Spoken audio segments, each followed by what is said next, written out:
오늘 하나님의 말씀은 하나님 왕국의 비유, 하나님 나라의 비유 또는 비밀이라는 제목인데요. 너무도 잘 아는 이제 씨 뿌리는 자의 비유 4장에 들어왔습니다. 우리 생활과 너무 밀접해서 이제 알기 쉬운 말씀인데, 가장 좋은 설교는, 가장 바른 해석은 예수님이 풀어주신 것이 최고다.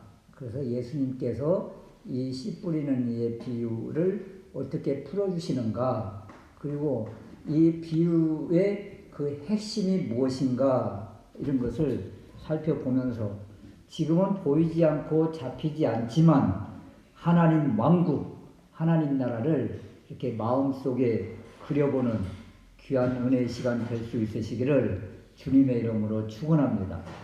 오늘 이 마가복음 4장은 우리 주님께서 비유로 이렇게 말씀하시고, 마지막 후반부에서는 참 거친 풍랑 이는 바다에서 이제 주시는 메시지인데, 이러한 것들이 다 연관이 있는 거예요. 4장과 그리고 5장에 가면 이제 그 무서운 거라사인의 그 더러운 귀신 들린 자가 나오는데, 이러한 것들이 바로 마가복음 4장 1절에서 오늘 주시는 이 9절 말씀의 핵심이, 흐름이 그대로 이어지고 있는 것을 우리가 보게 됩니다.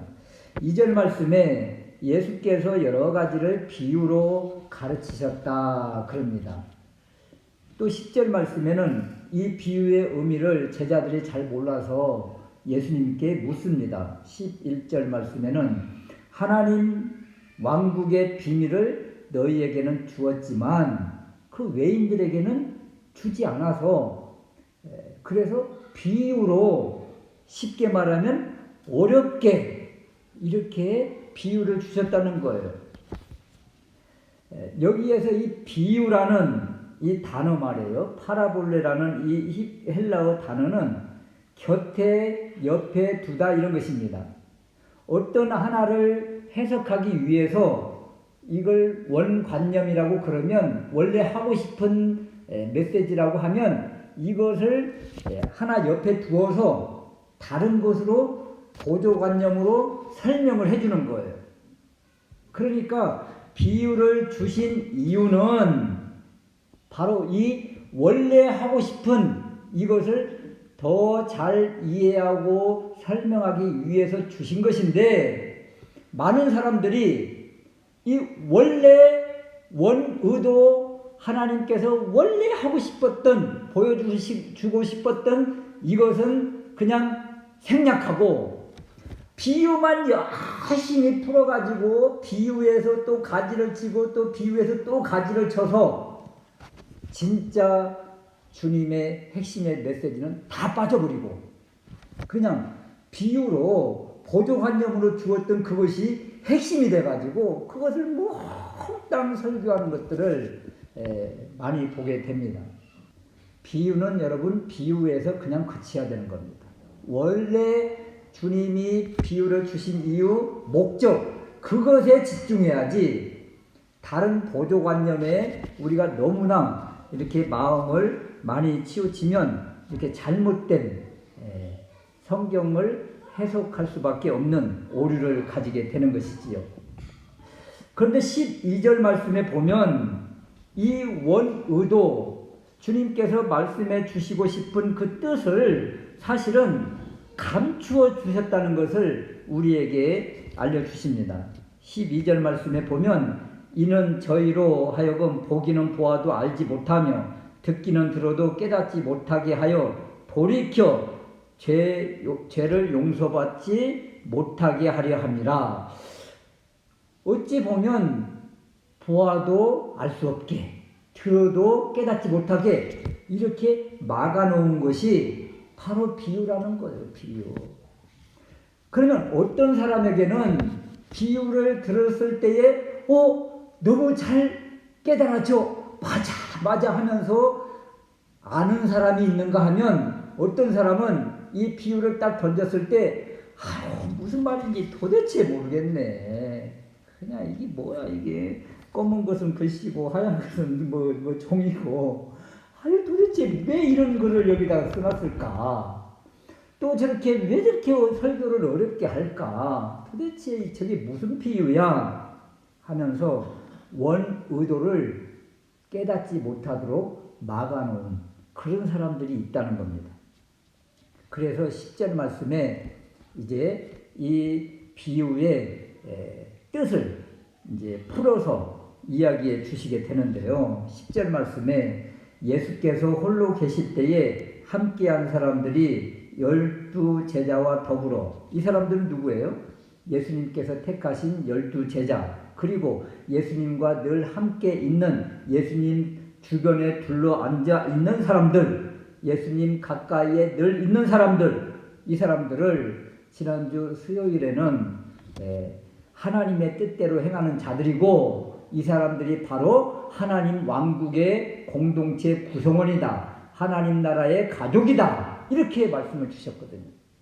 그러니까 누구에게는 이 비유가 잘 깨달아져요. 그리고 누구에게는 이 비유를 또 풀어주세요.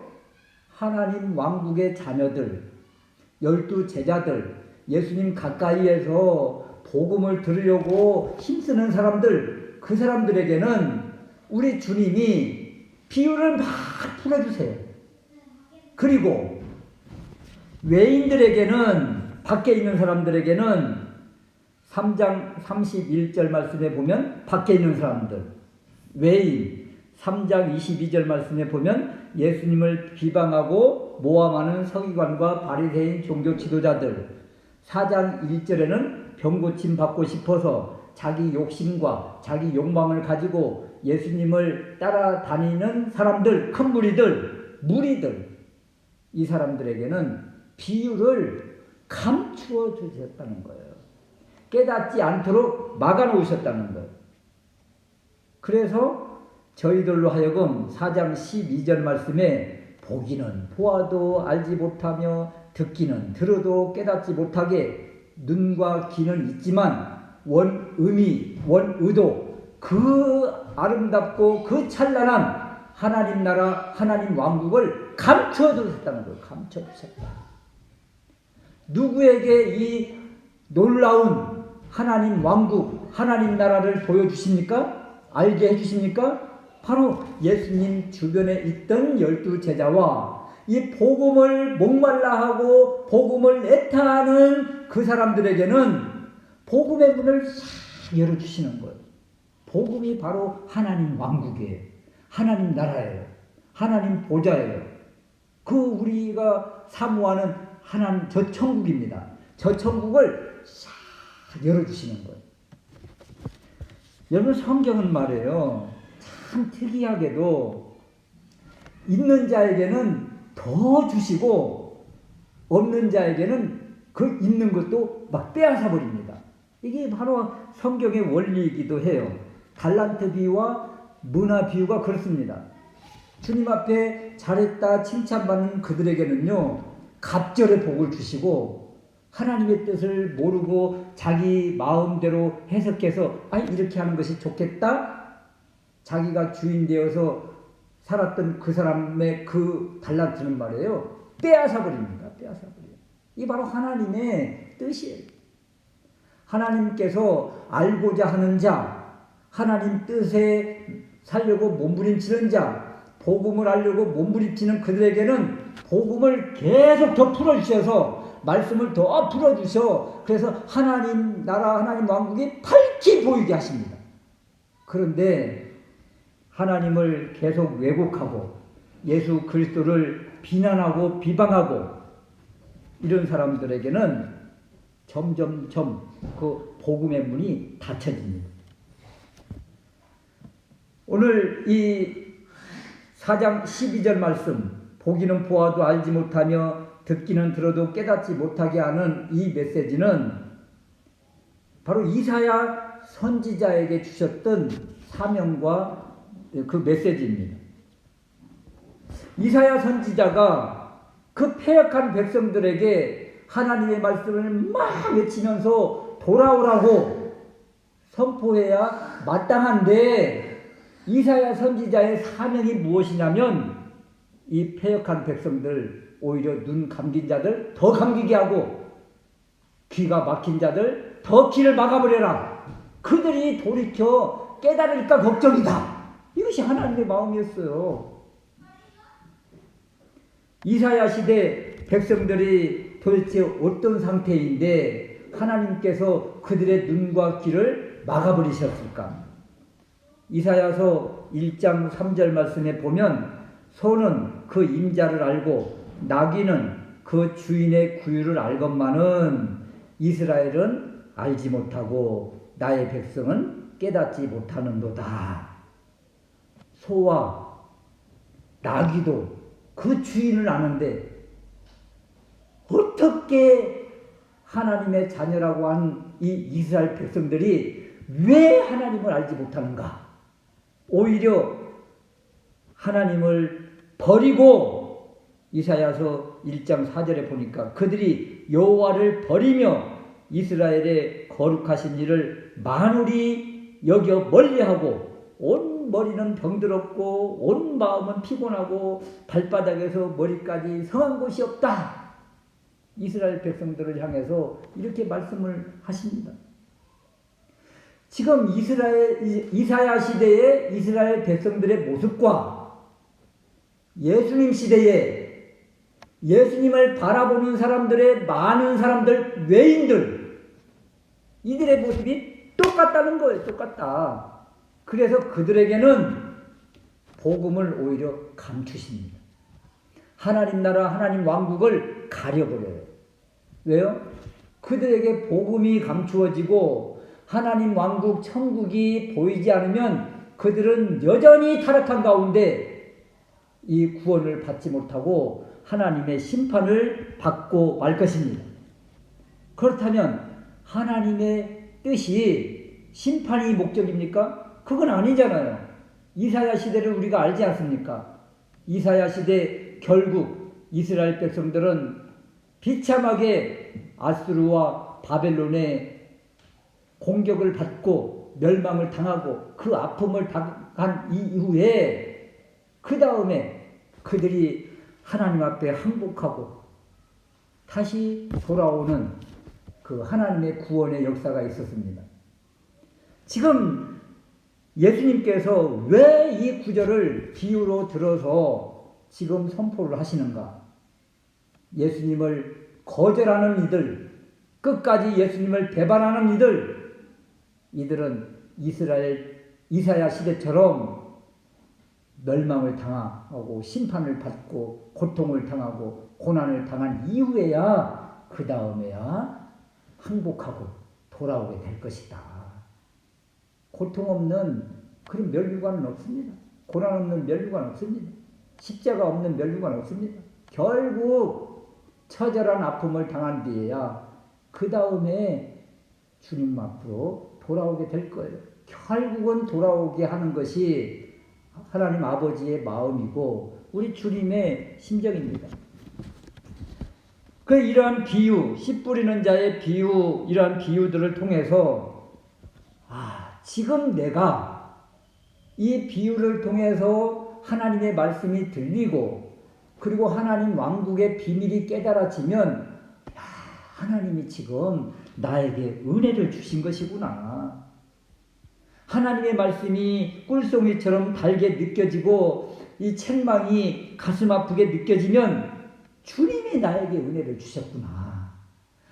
나라는 존재가 이렇게 부족하고 흠이 많지만 그럼에도 불구하고 나는 하나님 나라의 하나님 왕국의 공동체 구성원이요 가족이구나. 하나님 나라의 자녀구나. 하나님의 자녀구나. 이런 믿음이 생긴다는 거예요. 이런 믿음을 어떻게 알 수가 있어요? 우리가 선택받은 하나님의 자녀인 것을 어떻게 알 수 있습니까? 말씀이 깨달아지면 하나님이 나를 택하신 것이구나. 이것이 바로 말씀이 깨달아지고 말씀이 들리는 것이 바로 은혜라는 것을 믿음으로 받으시기를 주님의 이름으로 축원합니다. 두 번째 우리가 생각할 수 있는 것은요. 씨와 씨를 뿌리는 자에 대해서 살펴보려고 하는데 3절 말씀에 보면 들으라. 이 유명한 그 히브리어잖아요. 쉐마. 그러잖아요. 씨를 뿌리는 이가 뿌리러 나갔다. 이 씨의 관점, 그리고 파종자의 관점인데요. 14절 말씀에 뿌리는 이는 말씀을 뿌리는 것이다. 누가복음 8장 11절 말씀에도 이 씨는 하나님의 말씀이요 곧 천국 말씀이라는 거예요. 예수님이 전하신 하나님의 복음이 바로 씨라는 것입니다. 더 구체적으로 말하면 11절 말씀에 하나님 왕국입니다. 이 씨는 동일하게 뿌려진다는 거예요. 차별이 없다는 거예요. 변함도 없습니다. 그런데 이 씨가 길가밭에, 돌밭에, 가시떨기에, 좋은 땅에 떨어진다는 거예요. 우리나라 농사법으로 보니까 아니 이 씨를 왜 길가에 뿌려서 씨앗을 낭비합니까? 허비합니까? 이렇게 말하지만 팔레스타인의 또 예수님 시대의 이 농사법은 우리와 조금 달라요.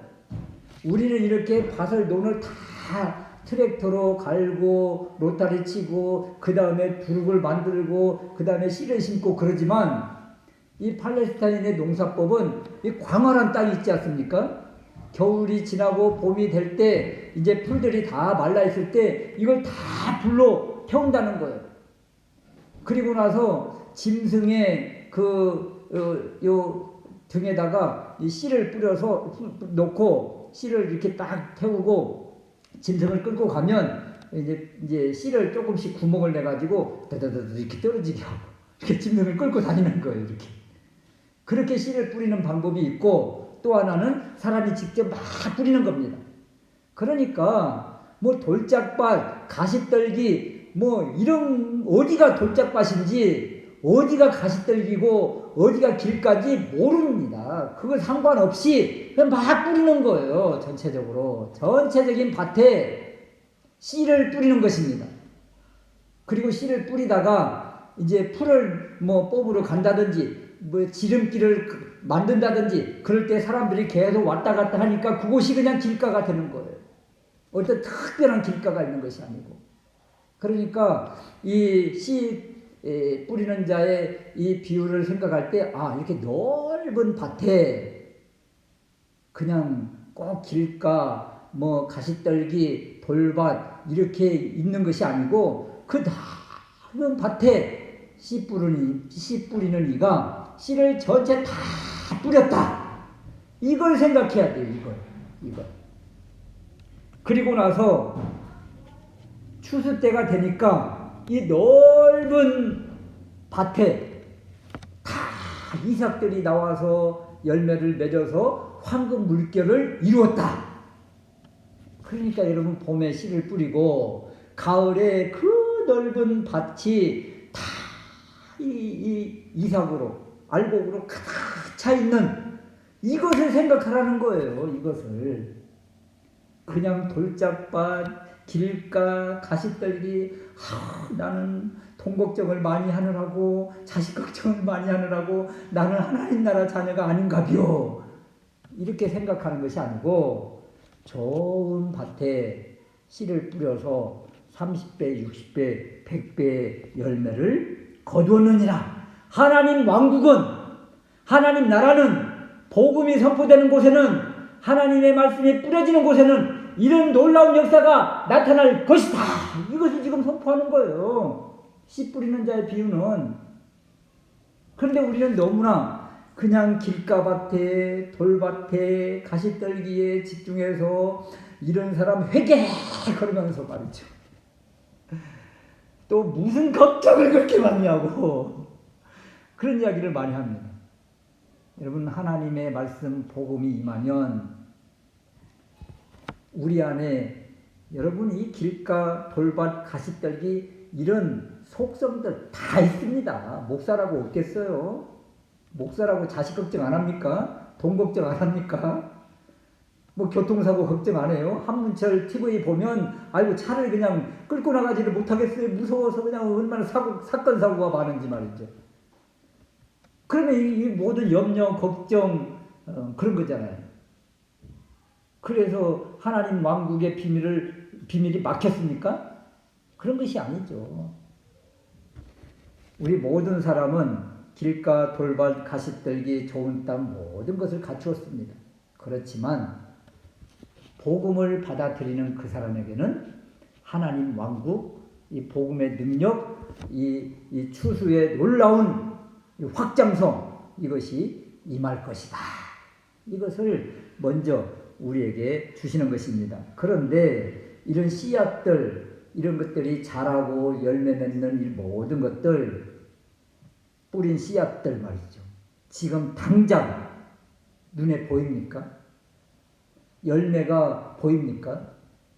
아무것도 보이지 않지만 하나님이 자라게 하신다. 이런 겁니다. 뿌린 씨앗들 결코 헛된 것이 없다. 이렇게 말씀을 주세요. 고린도전서 3장 6절 말씀에 보면 나는 심었고 아볼로는 물을 주었으되 오직 하나님께서 자라나게 하셨나니.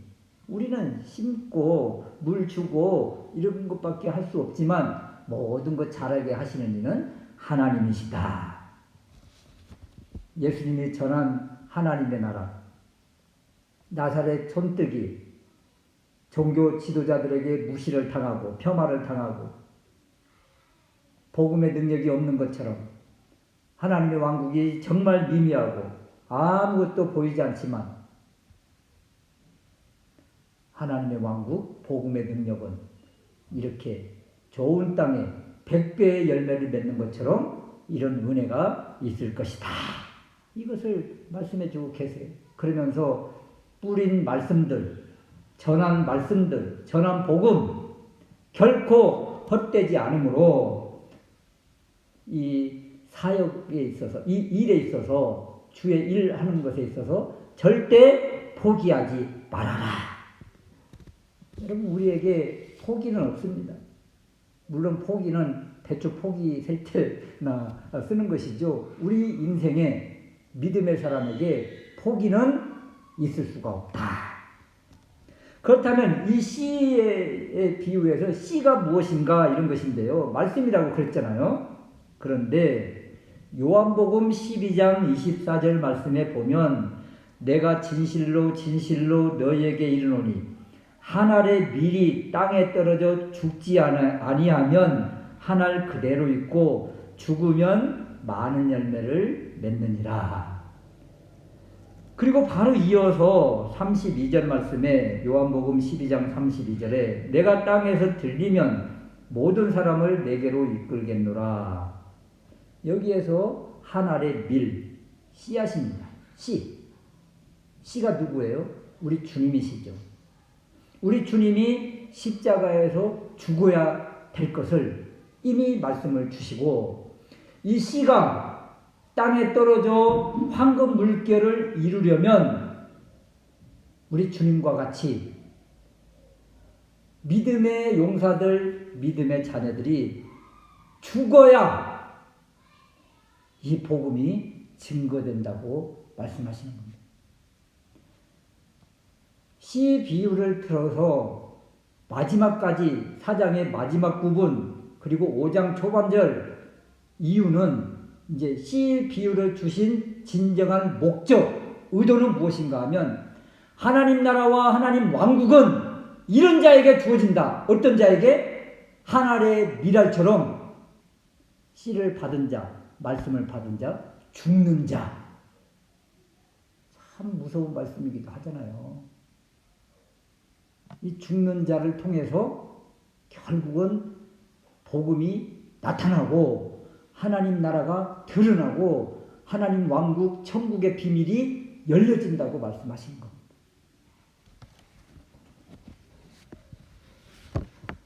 우리는 또 이 말씀을 대할 때 길가 돌밭 가시떨기 좋은 땅 이런 말을 하는데요. 이 구분은요 딱 두 종류밖에 없습니다. 나쁜 땅과 좋은 땅, 열매 맺지 못하는 땅과 열매 맺는 땅, 두 종류밖에 없어요. 물론 이 네 가지의 밭을 놓고 네 종류의 사람을 이야기하라고 하면 지금 예수님 주변에 이런 사람이 항상 있어 왔어요. 예수님을 죽이려고 감시하는 바리새인과 서기관 제사장 그룹들, 예수님을 따르고 싶지만 주변의 눈치를 보는 그룹들, 예수님 말씀에는 관심이 없고 오직 치유와 복만 받으려고 하는 기복신앙을 가진 자들, 그리고 모든 것을 포기하고 예수님을 따르는 사람들. 누가 좋은 밭입니까? 분명하잖아요. 그렇다면 좋은 밭이라고 생각한 12제자를 생각해 보세요. 그러면 12제자는 그러면 다 좋은 밭인가? 아니요. 12제자들도요. 나름대로 보니까 베드로 다혈질 같은 그런 성격의 소유자, 야고보와 요한 자리 그냥 차지하려고 탐욕 욕심을 부리는 이들, 유다 예수님을 팔아먹는 사람, 12제자들도요. 다 이 좋은 밭이 아닙니다. 여러분. 누가 다 좋은 밭이라고 자신할 수가 있겠어요? 누가 좋은 밭인가? 그것은 다른 것 아닙니까? 아닙니다. 요 열매 맺지 못한 길가, 돌짝밭, 가시떨기 특징이 딱 하나 있습니다. 그것은 말씀을 받지 않은 겁니다. 말씀을 생명처럼 여기지 않은 겁니다.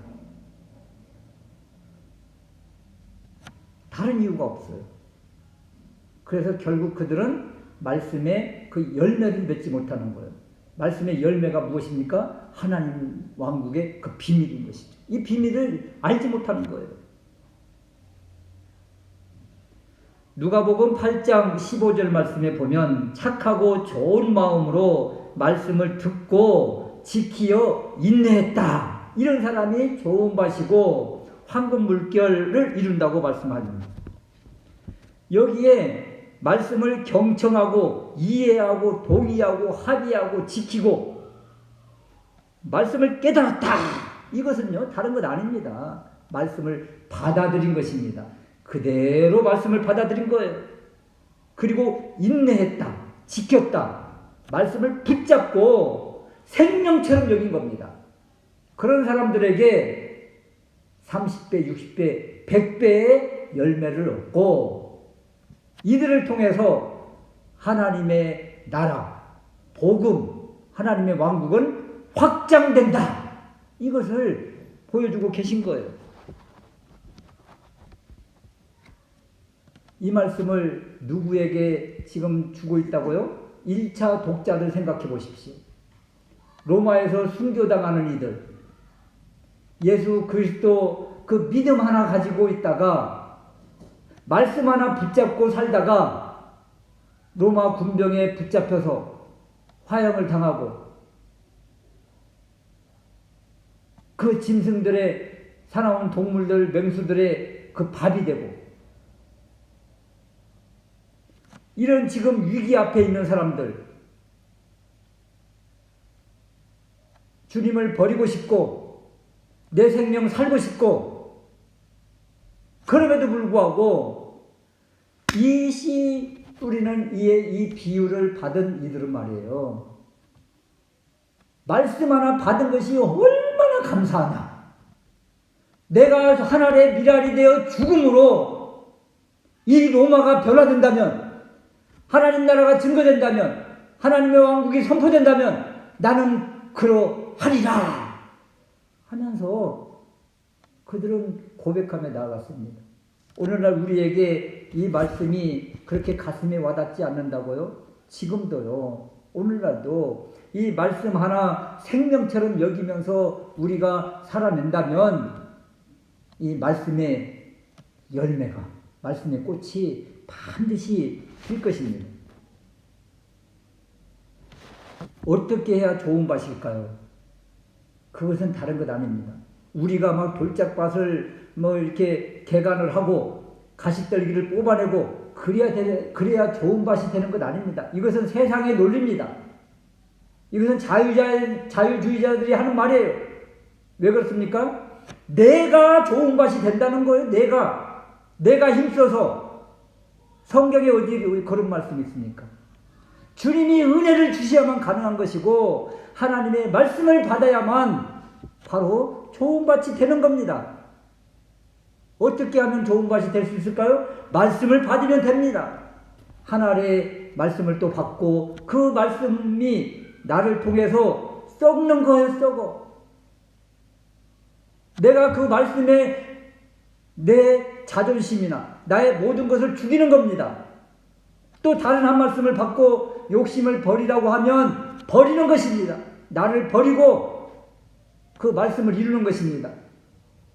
사랑하라고 하면 그 사랑을 이루려고 힘쓰는 거예요. 그 말씀을 붙잡고 말이죠. 그러면 나에게서 말씀 하나리 떨어집니다. 또 말씀 하나리 떨어집니다. 이 말씀이 하나씩 하나씩 내 안에서 죽는 거예요. 말씀이. 죽는다는 것은 말씀을 이루는 겁니다. 그러면 결국 내 마음 밭은 옥토가 되는 거 이럴 때. 말씀이 내 안에서 죽을 때 또 하나의 밀이 또 죽고 여러분 태비의 그 이미지가 그런 것 아닙니까? 낙엽이 쌓여서 좋은 밭이 되는 것처럼 하나님의 말씀이 내 안에서 이렇게 나를 통해서 이루어지는 것, 그것을 내가 죽는 것이고 말씀이 내 안에서 이 씨 뿌리는 이의 비유를 통해서 보면 죽는 것입니다. 그럴 때 좋은 밭이 되는 것이고 이 말씀의 열매는 이루어지는 것입니다. 말씀의 씨를 받는 사람은 하나의 밀이 땅에 떨어져 죽는 것처럼 주님과 같이 십자가에 연합한 존재가 되는 것이고 이럴 때 100배의 열매를 맺는 것입니다. 이제 수요 예배쯤 가면 4장 마지막 부분에 들어갈 텐데 제자들에게 왜 책망한 줄 아십니까? 오늘 이 씨 뿌리는 이의 비유를 우리 주님이 주시고 그 다음에 저 건너편으로 가자 하시고 가시잖아요. 그런데 엄청난 광풍이 불었어요. 이 씨 뿌리는 이의 비유를 들은 사람이라면 이 비유를 바로 깨달았다면 말이에요.